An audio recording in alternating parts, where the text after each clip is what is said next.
नमस्कार दोस्तों, आपका बहुत बहुत स्वागत है आपके अपने YouTube चैनल दी knowledge valley bye Anand Shankar के ऊपर। और आज हम लेकर आए हैं एक और नया वीडियो जनरल साइंस के अंदर। हम बात करेंगे आज ह्यूमन हार्ट के बारे में और इसके स्ट्रक्चर और फंक्शन को समझने की कोशिश करेंगे। आइए चलिए बात करते हैं डायग्राम के साथ, ताकि हमें हमारा जो कॉन्सेप्ट है इसको लेकर वो काफी बेहतर बिल्ड हो। ये जो टॉपिक है ये क्लास 10th के अंदर भी पढ़ाई जाती है, इसलिए जो 10th के भी स्टूडेंट हैं उनके लिए भी काफी काम की चीज होगी। अगर आप इस चीज को समझ लेते हैं तो आपके बोर्ड एग्जाम के अंदर बहुत सारे मार्क्स आने की संभावनाएं बढ़ जाएंगी। साथ ही साथ आपका कॉन्सेप्ट बिल्ड होगा जो आपके लिए और भी बेहतर साबित होगा। खैर बात करते हैं भाई, ह्यूमन हार्ट होता है 4 चेंबर वाला। ऑरिकल और वेंट्रिकल इसके राइट और लेफ्ट पार्ट होते हैं, ठीक है। राइट लेफ्ट पार्ट, ऑरिकल के 2 पार्ट राइट लेफ्ट, वेंट्रिकल के 2 पार्ट राइट लेफ्ट। इतना क्लियर होना चाहिए। ऑरिकल को हम एट्रियम भी कहते हैं। अगर कहीं आपको और अपर चेंबर जो होता है वो ऑरिकल या एट्रियम कहलाता है। कहीं ऑरिकल भी मिल सकता है लिखा हुआ, कहीं एट्रियम भी, तो कंफ्यूज नहीं होना है। वो कौन सा चेंबर है भाई? हार्ट का अपर चेंबर है। हार्ट का लोअर चेंबर होता है वेंट्रिकल। अब बात करते हैं, हमने बोला राइट लेफ्ट वाला, ठीक है। तो राइट साइड का जो हार्ट का चेंबर होता है वो लेफ्ट साइड वाले हार्ट के चेंबर से एक वॉल से सेपरेट हो रहा होता है। उस वॉल को हम कहते हैं हम सेप्टम। सेप्टम से राइट साइड का हार्ट का चेंबर लेफ्ट साइड के हार्ट के चेंबर से सेपरेट हो रहा होता है। अब बात करते हैं ब्लड कैसे इसके अंदर हार्ट के अंदर आता है, कैसे पूरे बॉडी में पंप आउट होता है, किस वेसल के थ्रू आता है, किस वेसल के थ्रू पंप आउट होता है। फिर हम बात करेंगे पूरे बॉडी से ब्लड जो कलेक्ट होकर हार्ट के अंदर आता है किस वेसल से आता है। फिर जब जाता है लंग्स के पास वो किस वेसल से जाता है, फिर किस चैम्बर में जमा हुआ, कहां से पंप आउट हुआ, इन सब चीजों को समझेंगे। सबसे पहले जानते हैं वेंट्रिकल के बारे में, जो कि होता है लोअर चेंबर। पंपिंग का जो काम होगा, जब कभी भी हार्ट से ब्लड या तो लंग्स को जा रहा हो या फिर जा रहा हो पूरे बॉडी के अंदर, तो पंपिंग का काम जो होता है वो वेंट्रिकल के अंदर होता है। इसीलिए वेंट्रिकल के जो वॉल्स होते हैं वो थोड़े थिक होते हैं इन कंपेरिजन टू आर्ट्रियम या फिर ऑरिकल के वॉल के कंपेरिजन में, ठीक है भाई। चलिए आगे समझते हैं। सबसे पहले लंग्स में जो ब्लड ऑक्सीजनेटेड हुआ है, वो ब्लड जिसके अंदर ऑक्सीजन मिला है लंग्स के अंदर, वो पल्मोनरी वेन्स के जरिए हार्ट के लेफ्ट ऑरिकल के अंदर आता है। हार्ट के लेफ्ट ऑरिकल के अंदर लंग्स से ऑक्सीजनेटेड ब्लड आता है। किस वेसल के थ्रू? तो पल्मोनरी वेन के थ्रू। यहां तक आपका क्लियर होगा। और आपको पता होना चाहिए कि हर जगह एक एक वाल्व प्रेजेंट होता है, जहां से इनलेट हो रहा हो हार्ट के अंदर या फिर हार्ट से आउटलेट हो रहा हो। भले ही इनलेट पूरे बॉडी से हो रहा हो या लंग्स से हो रहा हो, या फिर आउटलेट सिर्फ लंग्स को हो रहा हो या पूरे बॉडी को हो रहा हो, हर जगह एक वाल्व प्रेजेंट होता है, एक स्फिंक्टर प्रेजेंट होता है, जिसका काम होता है कि ब्लड के बैक फ्लो को रोकना, ब्लड के बैक फ्लो से बचाना, ठीक है। तो भाई लेफ्ट ऑरिकल के अंदर ऑक्सीजनेटेड ब्लड आ चुका है। आया कहां से? लंग्स से आया है। किसके थ्रू आया है? पल्मोनरी वेसल के थ्रू आया है।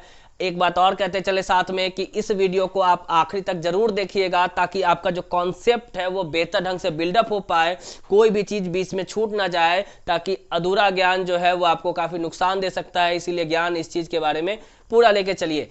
समझ आता है, नहीं आता है, जैसा भी आपका रिस्पांस है वो कमेंट सेक्शन में बताइएगा। फिलहाल चलते हैं आगे। हम लेफ्ट ऑरिकल के अंदर ऑक्सीजनेटेड ब्लड आ चुका है। अब लेफ्ट ऑरिकल से ये अब जाएगा लेफ्ट वेंट्रिकल के अंदर।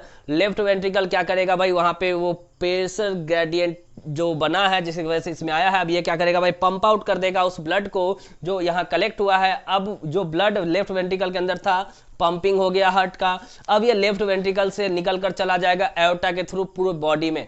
एओर्टा फिर आर्टरीज में डिफाइन होगा, फिर आर्टरीज कैपिलरीज के अंदर जो स्मॉल कैपिलरीज होते हैं, यूनिसेलुलर होते हैं, सिंगल सेल्ड होते हैं, वो गैसेस एक्सचेंज करेंगे सेल्स के साथ। ये सारी बातें, उनका डिवीजन होता है, उनको हम बाद में समझेंगे। फिलहाल हमने बस कितना समझा, हाफ पार्ट की बात अभी कर रहे हैं। वो क्या कर रहे हैं भाई? तो ब्लड आया कौन सा वाला? ऑक्सीजनेटेड। कहां से? लंग्स से। किसके थ्रू? पल्मोनरी वेन के थ्रू। कहां पर आया है? तो हार्ट के upper left chamber, left auricle या फिर लेफ्ट एट्रियम कह दीजिए। वहां से वो फिर कहां गया? वहां से वो पहुंचा लेफ्ट वेंट्रिकल के अंदर, फिर हो गया पंपिंग, पंप होकर वो पूरे बॉडी में चला गया। भाई बॉडी में तो चला गया, लेकिन किस वेसल के थ्रू? वो हार्ट से बाहर निकला था, तो भाई एओर्टा के थ्रू निकला था, जो कि मेन आर्टरी होता है। AORTA, aorta. हमने हाफ साइड का बात समझ लिया, ऑक्सीजनेटेड ब्लड कैसे हार्ट में आता है और कैसे निकल कर चला जाता है।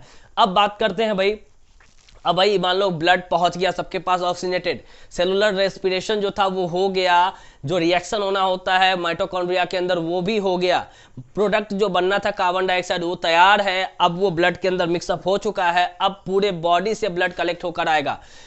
अपर वेना केवा जो होगा वो अपर बॉडी पार्ट से डीऑक्सीजनेटेड ब्लड कलेक्ट करके हार्ट के पास लाने वाला है, और जो लोअर वेना केवा होगा वो बॉडी के लोअर पार्ट से डीऑक्सीजनेटेड ब्लड को कलेक्ट करके कहां लाएगा, हार्ट के पास। अब भाई ये वाला जो हमने इंडिकेट करा है डायग्राम के अंदर, ये अपर वेना केवा समझ लीजिए, और ये वाला भाई लोअर वेना केवा। कॉमनली दोनों को हम मिलाकर कह देते हैं कि ये है कौन सा पार्ट भाई, तो वेना केवा। वेना केवा का काम क्या है, पूरे बॉडी से डीऑक्सीजनेटेड ब्लड को कलेक्ट करना और हार्ट के पास पहुंचाना। हार्ट के किस चैम्बर में पहुंचाता है, तो ये हार्ट के राइट ऑरिकल या फिर राइट एट्रियम कहते हो, उसके अंदर ये आता है पूरे बॉडी से डीऑक्सीजनेटेड ब्लड लेके। जब हार्ट के अंदर पहुंच जाता है डीऑक्सीजनेटेड ब्लड, किस चैम्बर में, राइट ऑरिकल यानी कि upper right chamber of the heart के अंदर पहुंचता है पूरे बॉडी से डीऑक्सीजनेटेड ब्लड। अब भाई ये जो डीऑक्सीजनेटेड ब्लड है फिर कंसंट्रेशन ग्रेडियंट वगैरह बनता है, यहाँ पे प्रेशर ग्रेडियंट बनता है, फिर ये डीऑक्सीजनेटेड ब्लड जो है राइट ऑरिकल से राइट वेंट्रिकल के अंदर चला आता है। राइट वेंट्रिकल कौन सा पार्ट है हार्ट का, हार्ट के लोअर चेंबर का राइट साइड का पार्ट है, राइट साइड के हार्ट के लोअर चेंबर के अंदर कौन है भाई, ये इस पार्ट का नाम क्या है, राइट वेंट्रिकल। अब इसके अंदर डीऑक्सीजनेटेड ब्लड चला आता है, फिर ये पंप करता है, और फिर जब राइट वेंट्रिकल पंप करता है तब जो डीऑक्सीजनेटेड ब्लड है वो पल्मोनरी आर्टरीज के थ्रू पहुंचता है लंग्स के पास। फिर वहां होता है क्या भाई, डिफ्यूजन, गैसियस एक्सचेंज, फिर कार्बन डाइऑक्साइड रिलीज करता है डीऑक्सीजनेटेड ब्लड, ऑक्सीजन लेता है, फिर क्या होता है भाई, ऑक्सीजनेटेड बन जाता है, फिर आ जाता है भाई हार्ट के पास लेफ्ट ऑरिकल में पल्मोनरी वेन के जरिए, फिर आता है फिर लेफ्ट वेंट्रिकल के अंदर, फिर यहां से पंप आउट होकर पूरे बॉडी में पहुंच जाता है। इस ढंग से डबल सर्कुलेशन कंप्लीट होता है। एक तरफ का सर्कुलेशन ऑक्सीजनेटेड ब्लड का था, दूसरी तरफ का सर्कुलेशन डीऑक्सीजनेटेड ब्लड का था।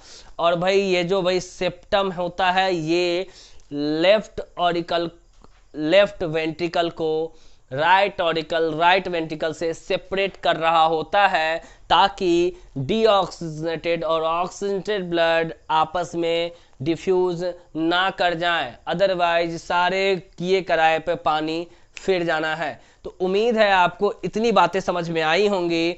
अब एक दो बात हमने शायद पहले भी बता रखी है, फिर भी आप अभी समझने की कोशिश कीजिए। रिवीजन के अंदर एक बार हम पूरी चीज़ों को वापस से समझते हैं, कैसे कैसे क्या क्या हो रखा था। अब काम जो था राइट वेंट्रिकल लेफ्ट वेंट्रिकल का वो था ब्लड को पंप करने का, इसीलिए इनके जो वॉल्स होते हैं राइट वेंट्रिकल राइट ऑरिकल के, वो एट्रियम के वॉल्स के तुलना में थिक होते हैं। बाकी आपने इन चीज़ों को बेहतर ढंग से समझा। अब एक दो रिकॉलिंग की बात जो कर रहे हैं वो यह कर लेते हैं कि लंग्स से जो वेसल हार्ट के अंदर ब्लड पहुंचाता है उसको कहते हैं पल्मोनरी वेन, और हार्ट से जो वेसल लंग्स तक डीऑक्सीजनेटेड ब्लड को पहुंचाता है उसको कहते हैं हम पल्मोनरी आर्टरीज। एक बात और ध्यान रखिएगा कि आर्टरीज वो पार्ट है वेसल है जो ब्लड को हार्ट से दूर ले जाएगा, वो भले ही ऑक्सीजनेटेड हो जो एओर्टा के थ्रू जा रहा या फिर डीऑक्सीजनेटेड हो जो पल्मोनरी आर्टरी के थ्रू जा रहा, ठीक है।